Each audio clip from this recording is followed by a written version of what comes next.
சந்தானம், இந்த உலகக்கோப்பை தொடர் முழுவதுமே இந்திய அணியின் ஆட்டம் எப்படி இருந்தது? இந்த உலகக்கோப்பை தொடங்கும் போது பார்த்தோன்னா இந்திய மகளிர் அணியின் மீது பல்வேறு விமர்சனங்கள் இருந்தது. குறிப்பாக இந்திய அணியினுடைய ஆடும் 11 தேர்வுல மிகப்பெரிய சொதப்பல் இருந்தது. தொடக்கத்துல இந்திய மகளிர் அணி கூடுதலாக ஒரு பேட்ஸ்மேன் விளையாடியது மூலமாக பந்து வீச்சாளர் இல்லாம இருந்தாங்க. குறிப்பாக பார்த்தோன்னா இந்த இறுதி போட்டியை பார்த்தோன்னா இந்த இந்திய அணியினுடைய தொடக்க ஆட்டக்காரராக இந்த உலகக்கோப்பை தொடர் முழுவதுமாக பிரத்திகா ராவல் இருந்தாங்க. இந்த உலகக்கோப்பை தொடர்ல ஒரு சதம் கூட அடித்திருந்தாலும் கூட காயம் காரணமாக அவர் வெளியேறியிருந்தார். ஷஃபாலி வர்மா அரையிறுதி போட்டியில் தான் இந்திய அணிக்கே வந்திருந்தார். அரையிறுதியில பெரிய அளவில் ரன்கள் அடிக்காவிட்டாலும் கூட ஷஃபாலி வர்மா இறுதி போட்டியில 80க்கும் மேற்பட்ட ரன்கள் கொடுத்தார். அதே போன்று இந்திய அணிக்காக மிக சிறப்பாக பந்து வீசி 2 முக்கியமான விக்கெட்டுகளையும் அவர் வீழ்த்தியிருந்து இந்திய அணியினுடைய வெற்றிக்கு மிக முக்கிய பங்கு வகித்தார். அதே போன்று இறுதி போட்டியில 50 ரன் மேல குவித்து 2 விக்கெட்டுகளையும் வீழ்த்திய முதல் வீராங்கனை என்ற சாதனையை ஷஃபாலி வர்மா பிடித்ததாக கூட அடுத்த கட்டமாக தீப்தி சர்மா 5 விக்கெட் வீழ்த்தி தற்போது இந்திய அணியினுடைய வெற்றிக்கு அழைத்து சென்றிருக்கிறார். பல்வேறு விமர்சனங்கள், குறிப்பாக லீக் போட்டியில தொடர்ச்சியாக 3 போட்டிகள் தென்னாப்பிரிக்கா அணிக்கு எதிராக இப்போ கூட வெற்றி பெற வேண்டிய இடத்துல இருந்து தோல்வி சந்திச்சிருந்தாங்க. தொடர்ந்து 3 லீக் போட்டியில தோல்வி அடைந்தது மூலமாக இந்திய அணி அரையிறுதிக்கு செல்லுமா என்ற கேள்வி இருந்தது. பல்வேறு விமர்சனங்கள் இந்திய மகளிர் அணி மீது இருந்தது. குறிப்பாக அணியினுடைய பயிற்சியாளர் மீதும் அணியினுடைய கேப்டன் மீதும் அவருடைய செயல்பாடுகள் குறித்து பல்வேறு கேள்விகள் ஏற்பட்டது. அதே போன்று ஃபீல்டிங்கை பொறுத்த வரைக்கும் இந்திய மகளிர் அணி தான் இந்த உலகக்கோப்பையில அதிக கேட்சுகளை தவறவிட்ட அணியாகவும் இருந்தது. இப்படி பல்வேறு விமர்சனங்களுக்கு பின்புதான் தொடர்ச்சியாக வெற்றி பெற்று அரையிறுதி போட்டியில ஆஸ்திரேலிய அணியை வீழ்த்தியிருந்தாங்க. வரலாற்று வெற்றி 341 ரன். ஒட்டுமொத்த கிரிக்கெட் அரங்கிலும், அதாவது ஆண்கள் கிரிக்கெட் மகளிர் கிரிக்கெட் என ஐசிசி உலகக்கோப்பையில அதிக ரன்களை சேஸ் செய்து வெற்றி பெற்று ஆஸ்திரேலியா வீழ்த்தி இறுதி போட்டிக்கு முன்னேறி இருந்த நிலையில் தற்போது இறுதி போட்டியிலும் தென்னாப்பிரிக்கா அணியை வீழ்த்தி முதல் முறையாக வெற்றி பெற்றிருக்கிறாங்க. பல்வேறு விமர்சனங்கள் இருந்தாலும் கூட அந்த விமர்சனங்களுக்கெல்லாம் பதிலளிக்கும் விதமாக இறுதி போட்டியில இந்திய மகளிர் அணியினுடைய செயல்பாடு இருந்ததுதான் அப்படி சொல்லணும். ஒரு வீராங்கனையாக இல்லாட்டும் ஷஃபாலி வர்மா, ஸ்மிருதி மந்தானா, தீப்தி சர்மா என பல்வேறு வீரர்கள் பேட்டிங்லையும், அதே போன்று பந்து வீச்சில் தீப்தி சர்மா, ஷஃபாலி வர்மா உள்ளிட்டவர்கள் பந்து வீச்சிலும் மிக சிறப்பாக வீசியது மூலமாக தற்போது இந்திய அணி வெற்றியை பெற்றிருக்கிறது. தென்னாப்பிரிக்கா அணியினுடைய கேப்டன் அரையிறுதி போட்டியில 169 ரன்களும் இறுதி போட்டியில சதமடித்திருந்தாலும் கூட அவர் தென்னாப்பிரிக்கா அணியை வெற்றியை நோக்கி அழைத்து செல்ல முடியாமல் இருந்தது. பல்வேறு முக்கிய வீரர்கள் இந்த உலகக்கோப்பையோடு மகளிர் கிரிக்கெட்ல இருந்து ஓய்வு பெறாங்க. அதில் உள்ள மரிசன் கேப் உள்ளிட்டவர்கள் இந்த உலகக்கோப்பையோடு ஓய்வு பெற்றிருந்தாலும் கூட தற்போது தென்னாப்பிரிக்க அணியும் இறுதி போட்டி வரை முன்னேறி தோல்வி சந்தித்திருக்கிறது. இந்தியா முதல் முறையாக வரலாற்று வெற்றியை பிடித்திருக்கிறது. இந்த மகளிர் உலக கோப்பையில் இந்திய அணி கோப்பையை வென்றால் பிசிசிஐயும் பரிசு தொகை அறிவிக்க வாய்ப்பு இருக்கு அப்படின்ற பேச்சுக்கள் எல்லாமே எழுந்தது. அது தொடர்பான கூடுதல் விவரம் இருக்கா? நிச்சயமா அடுத்து வரக்கூடிய நிமிடங்கள்ல பிசிசிஐ தரப்புல இருந்து அறிவிப்பு வெளியாகும் அப்படின்ற எதிர்பார்ப்பு இருக்கு. பிசிசிஐ பொறுத்த வரைக்கும் கடந்த 3 ஆண்டுகளாக ஆண்கள் கிரிக்கெட்டுக்கு நிகராக மகளிர் கிரிக்கெட்டுக்கும், அதாவது டே சம்பளம், அதாவது ஒவ்வொரு போட்டிக்குமான வீரர்களுக்கு வழங்கக்கூடிய சம்பளம் என்பது ஆண்கள் கிரிக்கெட்டர்கள் வழங்கக்கூடிய அளவில் வழங்கி வராங்க. அதே போன்று இந்திய ஆண்கள் அணி T20 உலகக்கோப்பையை வென்ற நிலையில் பிசிசிஐ சார்பில் 125 கோடி ரூபாய் வரை பரிசாக வழங்கப்பட்டிருந்தது. அதே போன்று முதல் முறையாக தற்போது இந்திய மகளிர் அணி உலகக்கோப்பை வென்றக்கூடிய நிலையில் 125 கோடி ரூபாய் வரை பிசிசிஐ சார்பிலாக ஆண்கள் கிரிக்கெட் அணிக்கு வழங்கப்பட்டது போலவே வழங்கப்படும் என்ற எதிர்பார்ப்பிற்கு நிச்சயமாக அது வழங்கப்படும் என எதிர்பார்க்கிறது. மிக முக்கியமான ஒரு வரலாற்று வெற்றியாக இந்த மகளிர் உலகக்கோப்பை வெற்றியை பார்க்கப்படுகிறது.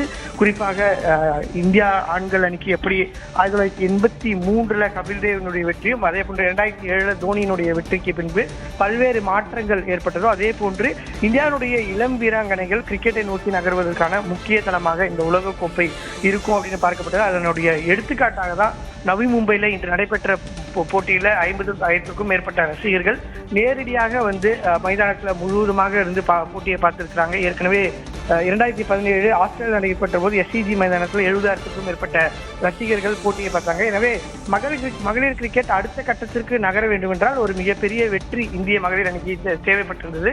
அந்த வகையில இது ஒரு மிகப்பெரிய வெற்றியாக பார்க்கப்படுகிறது. பிசிசிஐ தரப்புல இந்திய ஆண்கள் அணிக்கு எப்படி T20 உலகக்கோப்பை வென்ற போது பரிசு வழங்கப்பட்டதோ அதே அளவிலான 125 கோடி ரூபாய் இதுக்கும் வழங்கப்படும் பிசிசிஐ தரப்புல ஏற்கனவே தகவலாக தெரிவிக்கப்பட்டிருந்ததுல வரக்கூடிய நிமிடங்கள்ல அந்த அறிவிப்பும் வெளியாகும் அப்படின்றத நம்ம பார்க்க முடியும். ஒட்டுமொத்தமாக இந்த தொடர் முழுக்கவே எந்தெந்த வீராங்கனைகள் சிறப்பாக செயல்பட்டாங்க என்பது தொடர்பான விவரங்களை கொடுத்தீங்க. இந்திய மகளிர் அணியின் கேப்டன் ஹர்மன்பிரீத் கவுருடைய செயல்பாடு எப்படி இருந்தது? அவருடைய ஆட்ட நுணுக்கங்கள், கேப்டனாக அவருடைய நுணுக்கமான செயல்பாடுகள்லாம் எப்படி இருந்தது?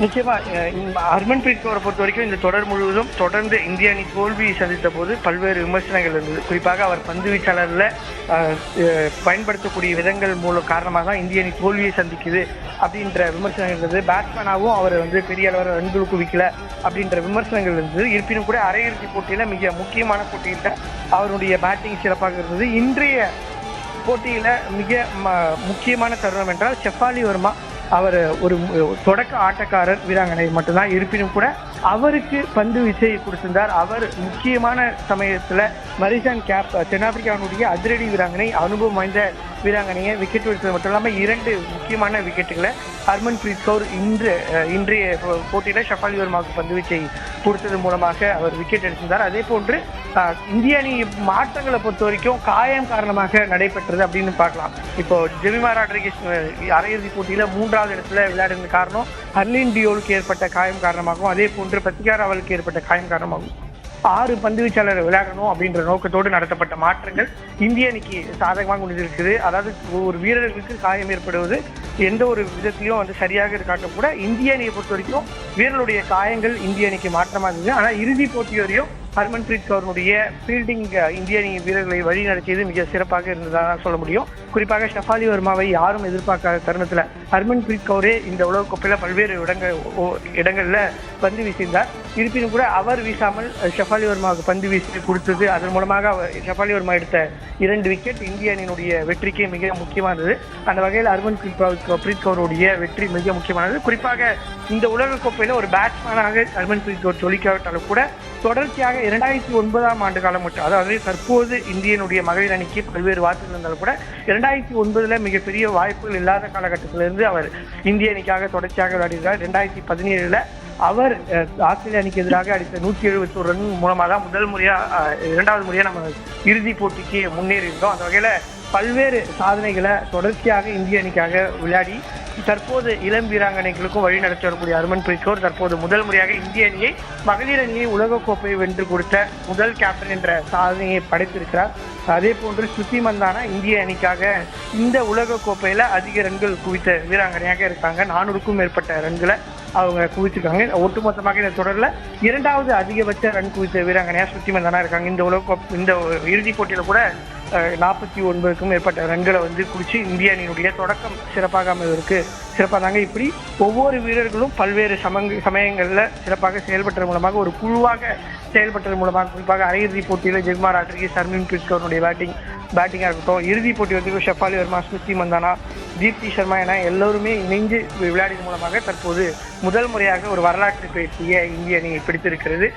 பல்வேறு அடுத்த கட்டமாக இந்தியனுடைய இளம் வீராங்கனைகள் கிரிக்கெட்டை நோக்கி நகர்வதற்கான ஒரு வாய்ப்பாக இந்த வெற்றி இருக்கும் அப்படின்னு எல்லோரோடும் பார்க்க முடிகிறது. அடுத்து வரக்கூடிய நிமிடங்கள்ல அவர்களுக்கான பரிசு தொகையும் அதே போன்று பாராட்டுகளும் அறிவிக்கப்படும் என்று எதிர்பார்க்கப்படுகிறது. இந்தியாவுடைய முன்னணி கிரிக்கெட் வீரர்கள் அதே போன்று இந்திய அணிக்காக மகளிர் அணிக்காக 1978ஆம் ஆண்டு முதல் விளையாடிய முன்னணி வீராங்கனைகள் அனைவருமே இன்று மைதானத்திற்கு சென்றிருக்கிறாங்க. அவர்கள் மத்தியில் இன்று பாராட்டு நிகழ்ச்சிகளும் நடத்தப்பட இருக்கிறது. ஆனந்தி, இறுதி போட்டியில கேப்டன் சதமடித்தும் கூட கோப்பையை தவற விட்டுருக்கு தென்னாப்பிரிக்கா அணி. என்ன மிஸ் பண்ணாங்க அவங்க?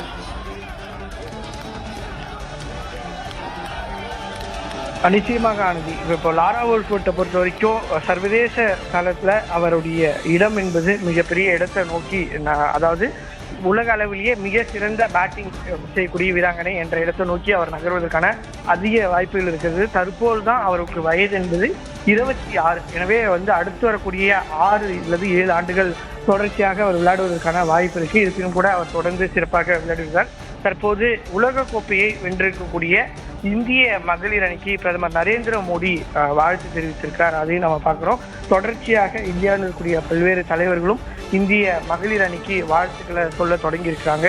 முதல் முறையாக இந்திய மகளிர் அணி உலகக்கோப்பையை வென்றிருக்கிறது. அதுவும் இந்தியாவில் நடைபெற்றக்கூடிய ஒரு தொடர உலகக்கோப்பையை இந்திய அணி வென்றிருக்கிறது. 2011ஆம் ஆண்டு தான் முதல் முறையாக உலகக்கோப்பையை நடத்தக்கூடிய ஒரு நாடே கோப்பையை வென்றது ஆண்கள் அணி. அதே போன்று தற்போது மகளிர் அணியும் இந்தியாவில் நடைபெறக்கூடிய இந்த உலகக்கோப்பையை வென்று வரலாற்று சாதனையை படைத்திருக்கிறது. ஆண்கள் கிரிக்கெட் போட்டி மீதான முக்கியத்துவம் எப்பவுமே அதிகமாக இருக்கு, அது எல்லாருக்குமே தெரிஞ்சது. ஆனா மகளிர் கிரிக்கெட் தொடர் அப்படின்னு வரும்போது அதற்கான கேள்வி பெரிய அளவில் எழும். அப்ப அந்த கேள்விக்கெல்லாம் பதிலடியாக இந்த வரலாற்று வெற்றியை பார்க்கலாமா?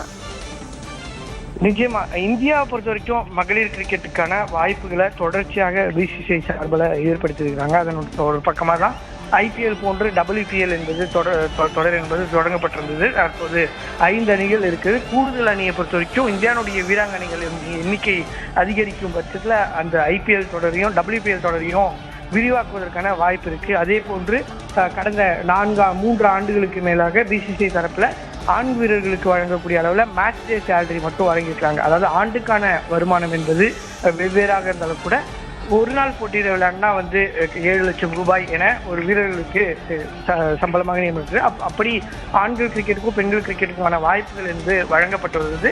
குறிப்பாக இந்திய மகளிர் அணிக்கும் தற்போது ஆண்கள் விளையாடக்கூடிய மைதான அளவில் ஏற்பாடுகளும் செய்து தர வேண்டும் என்று வாய்ப்புகள் தொடர்ச்சியாக வழங்கப்பட்டிருந்தாலும் கூட இந்தியாவுடைய வீராங்கனைகள் இப்போ ஆண்கள் கிரிக்கெட்ல பார்த்தோன்னா 38 அணிகள் மாநிலங்களில் ரஞ்சி டிராஃபியில் விளையாடிட்டு இருக்காங்க. அதே அளவில் மகளிர் வீராங்கனைகளுடைய வருகை அடுத்த கட்டத்துக்கு நோக்கி நகரணும்னா நிச்சயமாக ஒரு உலக கோப்பையினுடைய வெற்றி தேவைப்பட்டது. அதன் மூலமாக தான் எப்படி 1983 கபில் தேவ் வெற்றி பெற்ற போது பல்வேறு தளங்களில் கிரிக்கெட் விளையாட தொடங்கினாலும் 2007ஆம் ஆண்டு MS தோனி வெற்றிக்கு பிறகு கிராமங்கள்ல இருந்து இந்திய வீரர்களை தேடக்கூடிய பணி பிசிசிஐ தொடங்கியது. அதே போன்று மகளிர் வீராங்கனுடைய வருகையை அதிகரிக்கிறதுக்கான தேவை இந்திய மகளிர் அணி வெற்றி பெறுவதன் மூலமாக தான் அதிகரிக்கும் அப்படின்னு அவங்க எதிர்பார்க்கிறாங்க. தற்போது அந்த வெற்றி கிடைத்திருக்கிறது. வீராங்கர்களுடைய வருகையை பொறுத்து WPL தொடருடைய விரிவாக்கமும் நடக்கும் அப்படின்ற எதிர்பார்ப்பு இருக்கு. தற்போது இந்திய அணியை பொறுத்த வரைக்கும் ஹர்மன்பிரீத் கவுர் தான் மிக மூத்த வீராங்கனை.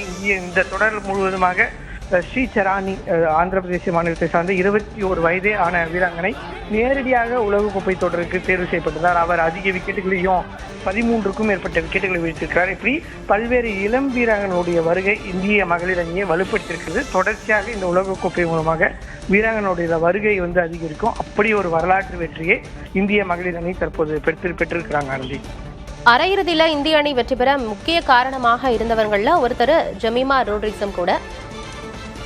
இந்நிலையில் இறுதிப் போட்டி மீதான எதிர்பார்ப்பு அதிகமாக இருந்த நிலையில் இந்திய மகளிர் அணி இறுதிப் போட்டியில் வெற்றி பெற்று கோப்பையை வென்றிருக்கிறது. அவர்களுக்கு பிரதமர் நரேந்திர மோடியும் தனது வாழ்த்தை பதிவிட்டிருக்கிறார்.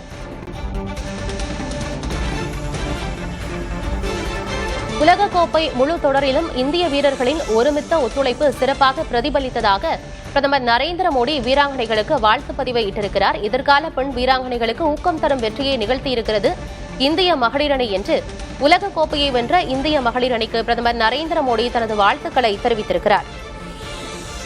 அண்மை செய்தியாக பார்த்து வருகிறோம். உலகக்கோப்பை முழு தொடரிலும் இந்திய வீரர்களின் ஒருமித்த ஒத்துழைப்பு சிறப்பாக பிரதிபலித்ததாக பிரதமர் மோடி இந்திய மகளிர் அணிக்கு வாழ்த்து தெரிவித்திருக்கிறார். எதிர்கால பெண் வீராங்கனைகளுக்கு ஊக்கம் தரும் வெற்றியை நிகழ்த்தியிருக்கிறது இந்திய மகளிர் அணி என்று உலக கோப்பையை வென்ற இந்திய மகளிர் அணிக்கு பிரதமர் நரேந்திர மோடி தனது வாழ்த்துக்களை தெரிவித்திருக்கிறார். நவி மும்பையில் நடைபெற்ற இறுதியாட்டத்தில் தென்னாப்பிரிக்கா அணியை வீழ்த்தி முதன்முறையாக கோப்பையை கைப்பற்றியிருக்கிறது இந்திய மகளிர் அணி.